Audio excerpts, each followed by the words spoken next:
Gracias por acompañarnos hoy. Fuera de micrófono recordábamos que la última vez que estuvo acá fue justo días antes de la segunda vuelta electoral en la que ganó Lenín Moreno, algo que usted predijo incluso. Bienvenido, Francisco.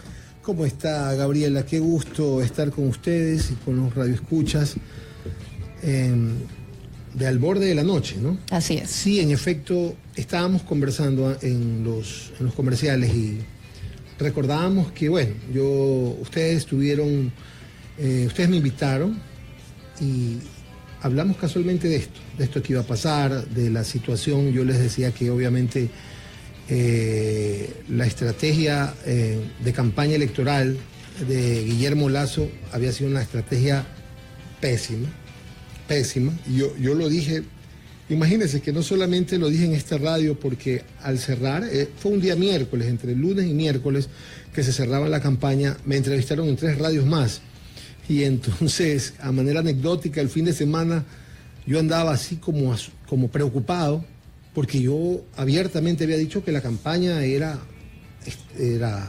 no era sustentable. O sea, sí. Y bueno, pasó lo que pasó y ahora pues tenemos un panorama con nuevas estrategias, porque el panorama político que vemos ahorita es un panorama altamente estratégico, más allá de que nosotros nos divertamos viendo las figuritas y pero los sin Twitter. Tanta división, era lo que iba a decir Francisco. Hoy parece que la oposición está un poco más comulgando con el oficialismo, lo hemos visto después de las reuniones muy amables que mantuvo el presidente Lenín Moreno con Dalo Bucaram, con Cintia Viteri. Bueno, ya se había dicho después de la primera vuelta que iba a haber un lazo entre Jimmy Jairala y Lenín Moreno, pero sabemos que el partido político de Jimmy Jairala también fue por su cuenta a las elecciones, tuvo un roce con el oficialismo y hoy nuevamente vemos que las cosas parece que esa división tan marcada que vimos después de la segunda vuelta, incluso de las marchas de la gente que estaba en contra y que denunciaba un fraude electoral, hoy eso quedó acallado por este diálogo nacional propuesto por el presidente Moreno. Mira, definitivamente, Gabriela, el país ya no aguantaba más confrontación. O sea, llegamos a un momento en el cual, justo antes de las elecciones, en todos lados se discutía, en el taxi, en el trabajo, en las escuelas, en los colegios, en la familia. Por ahí las familias hacían un poco de pausa, no discutamos, no hablemos de temas políticos, porque el nivel de confrontación en el país creció una barbaridad. Esto iba camino al despeñadero. O sea, una política sustentada en la antítesis y en la confrontación. En lo rompedor, en lo confrontacional, no aguantaba el país. O sea, hubiera sido unos meses más y la situación estallaba. El tema ahora va por un tema de apertura. Y dentro de esta apertura también hay una estrategia guardada. Y la estrategia es abren las puertas y cualquier ataque directo se debilita por la apertura que hay a los diferentes partidos. Es una apuesta, ¿no? Porque... ¿Una buena apuesta, considera usted? Mira, esto es como el ajedrez.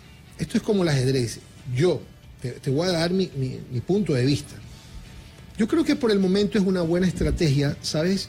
Porque... Lenín gana con el 45% y se dice que ya tiene el 60% de aceptación. Entonces, del 45 al 60 estamos... Eso dicen las encuestas hoy en día. Claro, los números están votando que ya está llegando al 60% y que va a pasar. Entonces, con eso, automáticamente anula cualquier... Acuérdate cuál era el grito cuando se ganó las elecciones: fraude. O sea, eso ya quedó pulverizado. ¿Ya? De ahí comenzaron a hablar ahora el tema corrupción, que yo veo que el presidente se está deslindando completamente del tema corrupción y ha habido políticas de él de deslindarse completamente de políticas económicas y políticas del anterior régimen. Bueno, se lo está otorgando a ciertos grupos. Sí. No, cuando hablo de se está deslindando, estoy hablando de lo que dijo hoy día, por ejemplo, el presidente Moreno, que él no tenía, que la economía no estaba a mesa puesta y que eso había sido responsabilidad del anterior gobierno. Y así sucesivamente. O sea, el diálogo con los indígenas los debilita completamente, tales que hasta Guartambel, el Carlos Pérez Guartambel, sí, se queda sorprendido porque los indígenas, cuando les dice que le va a dar como dato... Sucede que se la había quitado en el 2014. Él dice, a ver, cuando sale, no nos vamos a alegrar solamente por una sede, porque aquí hay otros derechos que son los mineros, etcétera. Y se conversó, ¿no? Llegaron los dirigentes hasta Carondelet. Sí, pero no hablaron de los derechos mineros, sino que hablaron también de darle la libertad y trabajar la libertad de casi los 170 presos indígenas que hay. Entonces, yo creo que como primera pauta está bien, pero mira, la historia del Ecuador es complicada. Y yo creo que la apertura que está teniendo Lenín Moreno es correcta ahora. Pero yo no sé si el próximo año las personas que han aceptado la apertura y que están gobernando con el presidente lo vayan a dejar tranquilo. ¿A qué se refiere? ¿Van a seguir presionando por más? Así ha sido siempre. Cada vez que se divide el poder, los poderes en democracia, los poderes tiran. Entonces, ahorita estamos en luna de miel todavía. O sea, ahorita lo que la gente quería era paz, era tranquilidad. Vamos a ver cuando haya resultados, ¿no? Ya hoy día tuvimos la primera manifestación que en temas económicos la cosa no está tan bien. Veremos si hay medidas, no hay medidas. Eso siempre si se supo. Lo que pasa es que el gobierno del expresidente no lo decía abiertamente. El común denominador. Era el común denominador, decía, la gente hablaba de muchas cosas. Nuevamente, Francisco nos pone a pensar en lo que dijo Rafael Correa. Hoy ciertas cosas las desdice el presidente Lenín Moreno. Y entre eso están estas alianzas que, en palabras del expresidente Rafael Correa recientemente, él nunca habría formalizado y nunca habría hecho con la oposición, nunca habría comulgado con la oposición. Y eso le ha generado ahora una especie de división que, si bien no es formal, parece que comienza a surgir dentro de Alianza País, dentro del oficialismo. El propio presidente dijo ayer cuando se fue, cuando dejó Quito para irse a Bruselas, que si estas cosas seguían así, él mismo iba a desafiliarse de Alianza País. Correcto. Mira, no es que hay rumores, la división existe. Y existe porque dentro del partido de Alianza País están enfrentados dos grupos. Los grupos que creen que tienen que negociar de manera directa, con el voto popular y sin negociar con ninguna fuerza política. Y está el nuevo grupo, que es el grupo que pertenece al presidente Moreno, que habla de un diálogo abierto. Esto responde no solamente a una condición política, sino también a una condición física. Cuando hablo de condición física, hablo de que la misma historia de Lenín no es una historia de confrontación. Acuérdate que a él le pegan el tiro en la espalda cuando tiene 40 y pico de años y tiene que reponerse 5 años para poder seguir con su vida. O sea, 40 y pico de años, estamos hablando de casi toda una vida, ¿no? No, y esto mencionando, recuerdo el primer spot que salió, él decía, o el papá decía, que Lenín Moreno pidió no enjuiciar a quienes le habrían pegado el tiro. Ok, por eso te digo, o sea, eso responde no solamente a una condición política, sino a una condición física, espiritual, de carácter. Entonces, que no le hubiera funcionado a Correa. Y la forma de hacer política de Correa no le hubiera funcionado a Moreno, porque son dos condicionantes diferentes. De hecho, si hablamos de si funcionó o no funcionó, yo te puedo decir, en resultados, así como cuando le dan la libreta a los niños, 10 años estuvo en el poder, con niveles altísimos. Entonces tú me dirás si funcionó o no funcionó. Tú, claro, puedes tal vez, la gente que nos escucha decir, sí, pero dejó al país casi dividido. Sí, pero estuvo 10 años. Bueno, divide y reinará, sí, es el dicho. Sí, o sea, pero estuvo 10 años. Por lo que le digo, ¿no? Correcto. Divide y reinará. O sea, fue un principio estratégico que le sirvió hasta cierto momento, hasta cuando ya se agotó.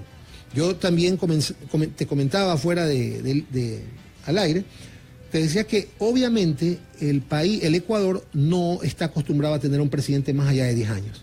O sea, acuérdate que lo adoraban a Eloy Alfaro, pero cuando Eloy Alfaro se fue a Panamá y luego le pidieron que regrese, ahí fue que lo quemaron. ¿De qué forma lo mataron? Sí, ¿no? sí. Y la gente, y estamos hablando de uno de los hombres más ilustres y más queridos que ha tenido el Ecuador, pero en ese momento no lo querían en Guayaquil, no lo querían en Quito, no lo querían en ningún lado. Iba el tren y en cada lado que iba en el tren lo querían linchar. ¿Por qué? Porque así es, o sea, el país se agota a veces de ese tipo de liderazgos. Se agota. Y ahora, pues, la apuesta va al diálogo y vamos a ver qué consecuencias tiene eso. Eso tiene que tener consecuencias, o sea, esperemos que para bien. 6:30 p.m, seguimos en este diálogo junto al analista político Francisco Palomeque. Francisco, una de esas consecuencias es la que le comentaba, ya se está viendo esta especie de división. ¿Usted cree que podría existir una división, esta vez dos bandos, el bando de Lenín Moreno y el bando de Rafael Correa, pero ya no solo en palabras, sino físicamente? Desde mi punto de vista, país va a la ruptura. O sea, va a la ruptura, no hay otra. Y te digo por qué. Los asesores del presidente Moreno, que están tomando las decisiones de apertura, las decisiones de hablar con los sectores políticos, son asesores que en su momento fueron expulsados del gobierno por Rafael Correa. Excepto Ricardo Patiño, ¿no? Sí, pero yo creo que más es una asesoría honorífica. Okay. Creo que es una asesoría sin incidencia y sin influencia. Creo que él está ahí porque quiere mediar, quiere unir, pero creo que está muy complicado el tema. Acordémonos que las personas que más le hablan al oído del presidente son los Larrea, está también Eduardo Manga, su secretario, que es esposo de María Fernanda Espinosa, que acordémonos que el presidente le pidió la renuncia por algún problema que tuvo cuando fue ella ministra de Rafael Correa. Regresó Fander Falconi y hay otras personas más alrededor, asesores alrededor de estos ministros, que fueron personas que a partir del 2010, 9, 10, por ahí, que fue la gran ruptura, se abrieron del partido y unos se fueron con Alberto Acosta, otros se fueron con otro lado. Ellos han regresado y están alrededor de estos ministros. Entonces, la gente fuerte del gobierno de Rafael, que aún está en el ministerio, en los ministerios, va a tener que tomar decisiones. Y eso va a tener que tomarlas el próximo mes, o en septiembre, o en octubre, y va a tener que tomar decisiones. ¿Tiene que ser alineadas al Ejecutivo si es el Ejecutivo el que mantiene sus puestos? Por eso digo, o sea, yo digo cómo las cosas las veo en blanco y negro. Ellos van a tener que tomar decisiones, y cuando tomen las decisiones vamos a ver qué pasa. Ya de hecho, ya lo resintieron al expresidente Correa, porque el mismo expresidente dijo que la gente es ingrata, que jamás iba a pensar esto, que fe son obras y no palabras, porque ya ha sentido, ya hubo personas que no le contestaban el teléfono, ya hubo gente que no le alzaba el teléfono. Entonces todo eso causó esta situación, lo que le lleva a Correa a crear otra estrategia más, que es la estrategia de la ausencia. Dentro de las reglas del poder hay una estrategia que se llama la estrategia de la ausencia. Cuando tú estás agotado y estás mucho tiempo circundando los lugares donde has estado, agotas más tu imagen. Entonces es mejor que te ausentes. Eso era más o menos lo que practicaba Velasco Ibarra, ¿no? El eterno ausente. Se iba y cuando regresaba con fuerza. No le quedó otra. Entonces, esto es como un déjà vu. Es irónico y tal vez algunas personas dirán, no puede ser. Las personas que están en contra o las personas que están a favor van a decir, qué bien. Pero así funciona, ¿no? Entonces, él tuvo que a la fuerza decir, me tengo que ausentar para poder generar eso. Me gustaría leer una frase que le dijo Rafael Correa a Gabriela Rivadeneira. Gabriela Rivadeneira, recuerdo que en un tuit mencionó que no estaba muy de acuerdo con estas alianzas, con estos diálogos que se estaban abriendo a los sectores de oposición.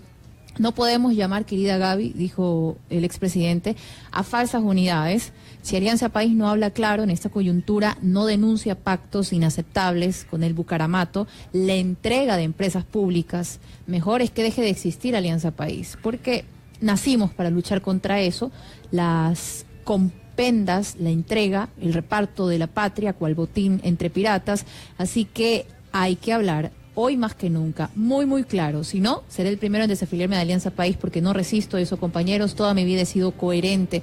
Eso para darle contexto a lo que le decía hace un momento que dijo de desafiliarse de Alianza País.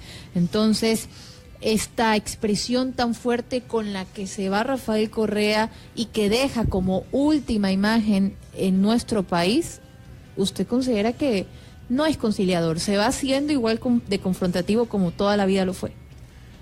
No hablemos del negocio porque es una palabra fea, pero el feeling, el sentimiento y la jugada de él es confrontativa. Siempre será confrontativa, no hay otra cosa. La confrontación, como le dije, Gabriela le trajo 10 años de poder con un porcentaje elevado de población. Y la confrontación, que ahorita está agotada, no quiere decir que se fue del espectro político. podemos revisar presidentes de la República de la derecha y de la izquierda muy queridos que han sido confrontativos. O sea, claro. León Flores Cordero, por ejemplo. Exacto. O sea, la confrontación es algo que el ciudadano le gusta, porque es lo que el ciudadano quisiera. El ciudadano quisiera reclamar, quisiera confrontar, quisiera decirle a la gente, entonces encuentra en su líder una identificación con el reclamo, con esto. Pero eso se agotó temporalmente. De que si se va a desaparecer el país no se va a desaparecer. Lo que no sabemos es si el presidente Moreno se queda, queda en país, porque hay dos presidentes, pues, ¿no? El presidente vitalicio, que es Correa, y el presidente actual, que es Lenín Moreno. Entonces hay que ver si las estructuras de país se quedan con el presidente Moreno y el presidente Correa tendría que hacer otro partido, o el presidente Correa se queda con un país y Lenín Moreno recibe el apoyo, porque él dijo que no se iba a afiliar nunca más, recibe el apoyo de otro partido, que sé por ahí que están cogiendo firmas, y que fue un movimiento que le pidió a él que sea candidato, que fue Democracia Sí. Democracia Sí le pidió primero que sea candidato de Democracia Sí, antes de que el país se lo pidiera. Y que es un partido ahorita, un movimiento que está teniendo mucha fuerza con las bases que en algún momento fueron de país. Entonces, imagínate cómo es esto, ¿no? Pero no es de sorprenderse. O sea, la Kirchner salió del justicialismo, se fue a su partido. Roldós salió de CFP y se hizo en Cambio Pueblo Cambio y Democracia. O sea, eso es parte de la historia. Lo que pasa es que hemos estado 10 años acostumbrados a un molde de política, hemos estado acostumbrados a un molde de asamblea, de congreso, hemos estado en un modelo de liderazgo, hemos estado acostumbrados a un modelo de ministros, que ahorita todo nos parece nuevo. O sea, retrocede 10 años y hay muchas personas que no entendían cómo era el tema político. Y el tema político yo creo que regresa a como era antes, no porque sea malo, sino porque en los congresos del mundo se debate, se discute, la gente a veces se encoleriza, porque es parte de la democracia, sino que ese proceso que democráticamente se había logrado, porque siempre eran las mayorías, eso ya está, yo creo, llegando por ahora a un final. Francisco, para terminar esta entrevista, usted mencionaba hoy, el presidente Lenín Moreno goza de un 60% de aceptación según las encuestas más recientes. ¿Considera que se mantendrá eso si se mantiene la estrategia actual? Mire, yo creo que él va a tener un repique más de unos 5 a 6 puntos más. O sea, él puede llegar hasta un 66-67%. Pero una vez que llega a ese porcentaje, solo puede termina la luna de miel. ¿Por qué termina la luna de miel? Porque miren, el abrir el abanico y el gobernar con algunos movimientos, en algún momento va a generar una pugna. Y entonces ahí habrá que tener otra estrategia, porque eso va a abrir el abanico, va a tensar, y entonces, por ejemplo, hablemos de que se reunió con la gente de fe, con el joven Dalo Bucaram, ya, y se dieron la mano. Cuando hagan un yo le hago una pregunta, y hago una pregunta no para ser contestada, sino para que quede en la conciencia. Cuando el presidente Moreno no pueda darle todo lo que el movimiento pide, en democracia, en rectitud, en transparencia, y no se lo pueda dar, o le diga no, ¿cómo va a reaccionar ese partido con sus líderes? Esa pregunta, contéstensela ustedes. O sea, ¿cómo va a reaccionar? ¿Qué va a pasar cuando no se entienda con Cambio Democrático? El partido de Jimmy Herala. Centro Democrático. Estoy confundido con un partido en Panamá, porque allá también doy asesorías. Ya. Centro Democrático. También está el otro partido del joven Espinel, ministro de Fuerza Compromiso Social. Fuerza Compromiso Social. Y así hay otros movimientos más. Entonces va a llegar un momento en que, como hay una gama, vamos a ver cuál es el arte del presidente de cruzar transversalmente todas esas negociaciones. Yo creo que en eso Lenín Moreno tiene un arte, porque como le dije, no solamente es una característica de liderazgo, sino una característica de vida, es a lo que a él le pasó. Pero vamos a ver cómo se van planteando las cosas. En todo caso, en esta primera etapa, le ha salido muy bien la estrategia. Y pulverizaron, yo creo que el gran perdedor es Lasso, por ejemplo. se quedó sin fuerza en el Congreso, se quedó sin su bueno, y está su también reclamo. entredicho ahí el diálogo con él, ¿no? Él ha dicho que no le ha llegado ninguna carta y por el otro lado, desde el gobierno... Y donde dialoga, definitivamente le mandaron el alfil a la reina, o sea, ahí se acabó ese tema. Hasta más adelante. Francisco, muchas gracias por habernos acompañado hoy. Gracias a Un ti, análisis Gabriela. importante que hay que hacer. Lo invitaremos en otra situación. Yo creo que, como usted lo ha dicho, hoy la situación está tranquila, pero habría que ver qué sucede de aquí a algunos meses cuando estas alianzas que se están haciendo o estos diálogos tomen ya un rumbo específico. ¿Se dan o no se dan? ¿Se escucha o no se escucha? ¿Y se toma decisiones o se cambia? Muchísimas gracias. Gracias a ti. Ya regresamos, son las 6 de la tarde con 41 minutos. Estábamos dialogando junto al analista político Francisco Palomeque. Julio viene lleno.